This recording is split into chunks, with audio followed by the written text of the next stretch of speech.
Viral, ombak api di bibir pantai Sulawesi Tengah.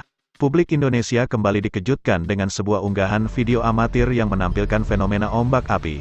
Unggahan rekaman video ombak api tersebut dibagikan oleh akun Instagram @fakta_indo. Dalam unggahan rekaman video tersebut, tampak api menjalar di sepanjang bibir pantai. Air laut keluar api, guys. Ombak api, kata seorang pria yang merekam video amatir tersebut.